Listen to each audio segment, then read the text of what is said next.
Bora agora para mais um momento, só que agora é super importante que eu vou falar para vocês.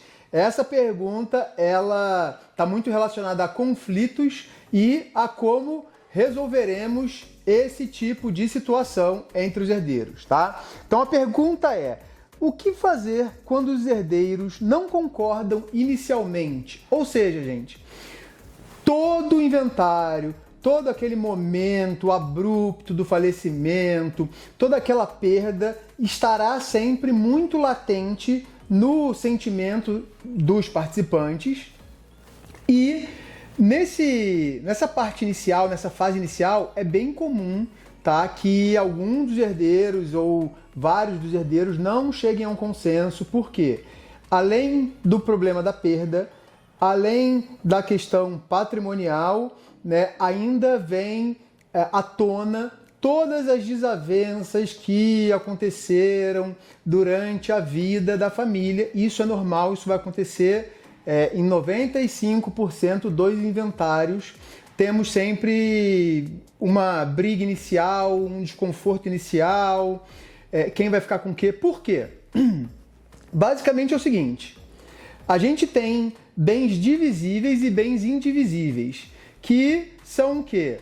Bens divisíveis, por exemplo, o que eu posso dividir? Gente, uma fazenda com 100 hectares eu posso dividir em várias fazendas menores, respeitando esse tempo, né? Esse tempo e essa fração ideal mínima lá de parcelamento do solo, etc. Ou seja, uma fazenda de 100 hectares, na maioria dos municípios eu vou conseguir fazer 50 de 2 hectares. Mas a casa grande, por exemplo, aquela casa da fazenda, aquele galpão da fazenda, dificilmente a gente vai conseguir dividir ao meio, né, e destinar ali uma parte para cada um. Vamos pensar que é um pouco complicado a gente pensar em dividir uma casa em dois, né, e fazer aí um quarto para um, a cozinha para o outro, a sala para o terceiro filho. Fica um pouco complicado e é aí quando a gente vai dividir os bens entre os herdeiros que começa a confusão. Isso é natural, mas você vai buscar, né, encontrar meio termo para tudo. Então, assim, primeira coisa é saber que é perfeitamente normal essa falta de concordância e essa conta de chegada. Até mesmo porque, vamos lembrar, né, o momento do inventário é quando a gente vai receber toda a riqueza que nossos pais construíram e, de fato, é sempre uma quantia considerável que faz diferença aí para quase todos os filhos, para a maioria dos filhos. Se não faz financeiramente, sentimentalmente, muitas vezes faz sim, e muitas vezes faz mais até sentido do que uma questão patrimonial. Então, o que a gente vai fazer, né? A primeira coisa é saber o que a lei prevê de resultado, ou seja, de partilha para cada um dos herdeiros. Qual é o quinhão atribuível a cada um dos herdeiros? Eu sempre falei aqui, né, no cartório que não tem inventário sem solução, na verdade não tem nada sem solução, mas especialmente porque, né, muitas vezes os herdeiros eles vêm com vontades, com pensamentos que não condizem com o que a lei diz e querem uma partilha não de acordo com o que a lei diz, mas de acordo com seus próprios sentimentos, tá? Então, para quem quiser estudar um pouquinho sobre o que eu vou falar agora, eu lancei um e-book sobre inventário extrajudicial e judicial, né? E lá eu trato de táticas de negociação. Então, a primeira tática de negociação que eu aconselho vocês a fazerem é a ancoragem, ou seja, em que eu vou ancorar? O que é ancoragem? A ancoragem é jogar uma âncora mesmo e falar assim, ó, é assim. E como é que você vai falar isso? Você vai saber o que a lei está dizendo e você vai dizer o que a lei prevê para aquela situação daquela família.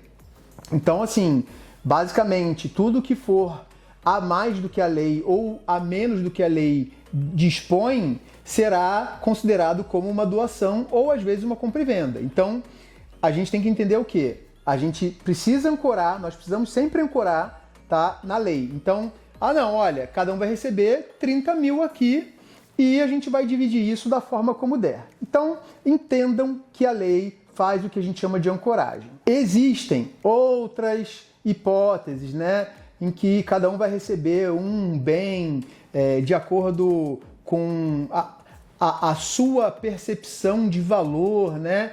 Então, eu acho que esse bem aqui vale 100 mil, o outro vale 100 mil também mais ou menos, está tudo bem. Essa partilha desigual, que é o que eu sempre aconselho vocês a fazerem, dificilmente ela será tributada exatamente pela Secretaria da Fazenda do Estado, ou seja, pela Cefaz, o ITCMD, e dificilmente isso estará 100% para cada um. Mas para que vocês evitem em ficar em condomínio, quando for possível, não ficar em comum ou em comunhão, né, naqueles imóveis, façam sempre a partilha, dividam todos os tributos e falem assim, ó, o inventário total vai ser X, que a gente vai gastar, cada um vai receber Y, a gente acha que está justa essa divisão, e não se liguem muito para a divisão da Cefaz, se liguem mais para a divisão de vocês entre os herdeiros do que é justo ou injusto. E vocês vão conseguir ter uma percepção maior sobre isso quando vocês tiverem, por exemplo, e não tiverem segurança, laudos técnicos de engenheiro ou de corretor de imóveis para dizer quanto vale cada coisa, aliado à declaração da Secretaria da Fazenda do Estado, para vocês saberem mais ou menos quanto é que vale cada coisa, para vocês fazerem a sua divisão. Então, assim, basicamente, não se importem muito com a divisão que a Cefaz vai dispor sobre o patrimônio, porque normalmente eles erram, né? Imóvel rural é difícil de quantificar, ao passo que, se for uma conta em banco, um dinheiro, isso não tem erro nenhum. Então, para que vocês consigam chegar nesse acordo, e para que vocês consigam entender, né, qual é o acordo que deve ser buscado, vocês vão se nutrir de várias fontes para entender qual é o direito de vocês. Então, o primeiro passo será sempre: qual é o meu direito? Ah, mas eu acho que eu devo ter mais direito ou menos direito por isso ou por aquilo, ou acho que o irmão tem mais direito. Bom, se você acha que alguém tem mais direito, você pode fazer uma doação. Se você acha que você tem mais direito, você não pode forçar ninguém a que faça uma doação por você. Mas se você acha que teve despesa, teve gastos com o inventário, né? Não só com o inventário, mas com o cuidado ao pai, ou cuidado de algum imóvel, etc., você pode sim trazer isso para a mesa e fazer com que os herdeiros cheguem numa conta, tá? Mas assim, o inventário preto e branco é a divisão igualitária para todo mundo e é isso que a lei dispõe. O resto você tem que provar e às vezes fica um pouco complicado da gente conseguir provar esse tipo de situação, tá?